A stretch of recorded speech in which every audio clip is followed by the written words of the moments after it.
उद्बोधन की अगली कड़ी में मैं अखिल भारतीय आंजना जाट महासभा के संरक्षक हरिभाई चौधरी जी से निवेदन करूंगा कि वो भी अपना संक्षिप्त में अपना उद्बोधन रखें। अब आगे आने वाले वक्ताओं से ये हरिभाई जी के लिए लागू नहीं है, इसके बाद जितने भी वक्ता आएंगे अपनी समय सीमा के अंदर अपनी बात रखें ताकि सब भाइयों को बात रखने का मौका मिले। हरिभाई चौधरी जी। और इस गुजरात प्रदेश में हमारी कौम का देश और दुनिया में नेतृत्व क्षमता का लोहा मनवाने वाले गुजरात के महामहिम राज्यपाल आचार्य देवव्रत जी भी आप लोगों के बीच कुछ ही क्षण में आप लोगों के बीच आ रहे हैं। तो आप लोगों से निवेदन करता हूं कि जब वो आए तो कौम और बिरादरी के नेता के रूप में, इस गुजरात के प्रथम नागरिक के रूप में आप सबकी ड्यूटी बनती है कि हम सब खड़े होकर उनका सम्मान करें। आप सबसे निवेदन है, हरिभाई चौधरी जी अपना उद्बोधन रखें। सबको राम राम।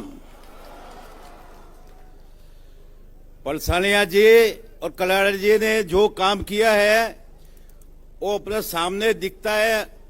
2 महीने से गुजरात में और सारे भारत में घूम के आप सबको इकट्ठा किया है। और अभी मेरे अगले जितने भी वक्ताओं ने बोला तो उनके लिए जितना भी अभी आशीर्वाद देवे इतना कम है। वो कहीं भी जाके भविष्य में अपना नेता बड़ा बन सके वैसा सब आशीर्वाद भी देवे। मैं पहले से आपने स्टोरी तो सुना होगा अपना आजना चौधरी और जाटों की अर्बुदा माता के नाम से, लेकिन मैं जब जब जाट लोग इधर गुजरात में आए हैं, साहेब सिंह वर्मा गुजरात में जहां दिल्ली से मुख्यमंत्री आए थे तब भी मेरे घर पे आए थे, अजीत सिंह चौधरी भी मेरे घर पे आए थे। और सबसे पहले हरियाणा के इधर डॉक्टर स्वरूप सिंह जब इधर राज्यपाल थे तब भी मेरे गांव में आके मानसी का स्टैचू का अनावरण करवाया था।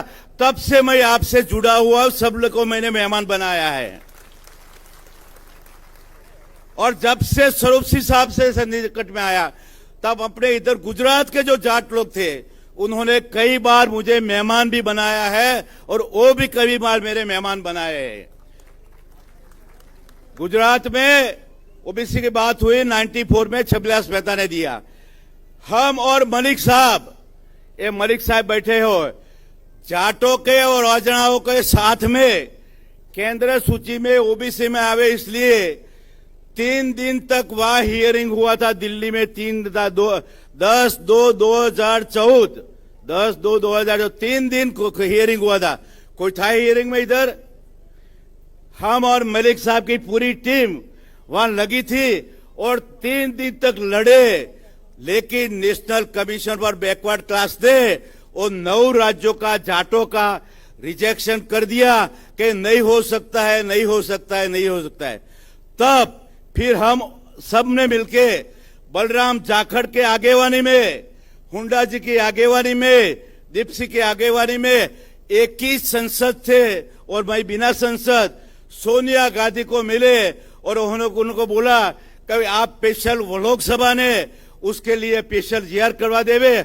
और उन्होंने, केंद्र सरकार ने 3 तारीख 3/4 को फिर जीआर कर दिया और पूरे 9 राज्यों के जाटों को ओबीसी में उसके स्पेशल रिजोल्यूशन पास कर दिया, अमेंडमेंट कर दिया और राष्ट्रपति ने साइन से भी ओके हो गया।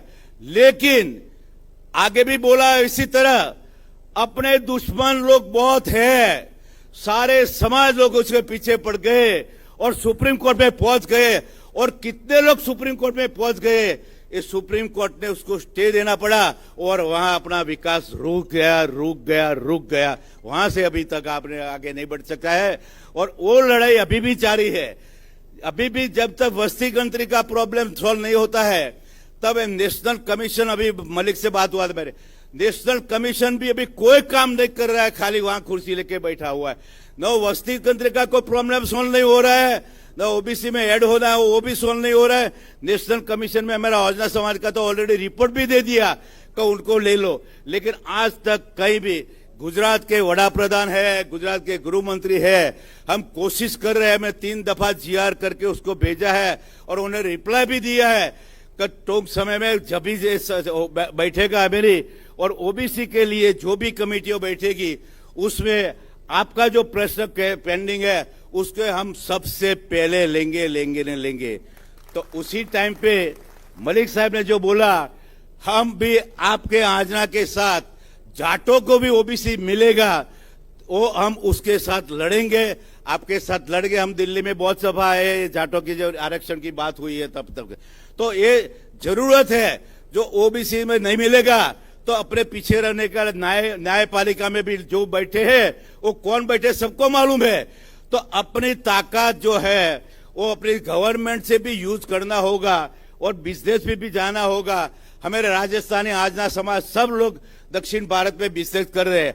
हमारे गुजरात में कई इलाकों में हमारे घरडीट लोग फॉरेन चले गए। मैं 94 में जब अमेरिका में जाके आया 3 दफा, तो मैंने मेरे गांव में जलत जगाया, घर छोड़ो, गांव छोड़ो, और पॉसिबल है तो देश छोड़ो। तुम्हारे विकास में कोई नहीं रोक सकता है। अपनी ताकत है, हाथ पक है, बुद्धि है। आजना समाज, जाट समाज इतना ताकतवर है कि कहीं भी पीछे नहीं पड़ सकता है, चाहे दुनिया में जावे।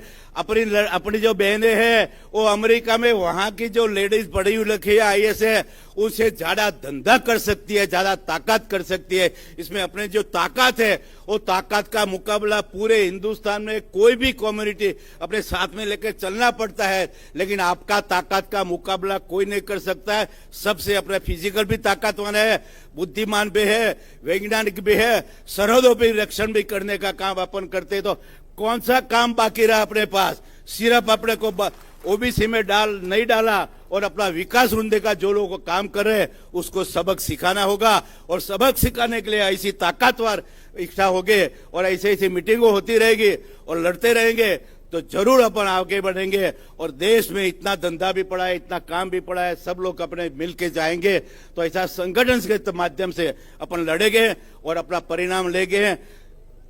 अब मुझे बोलने का चांस मिला, इसलिए मैं आपको सबको राम राम।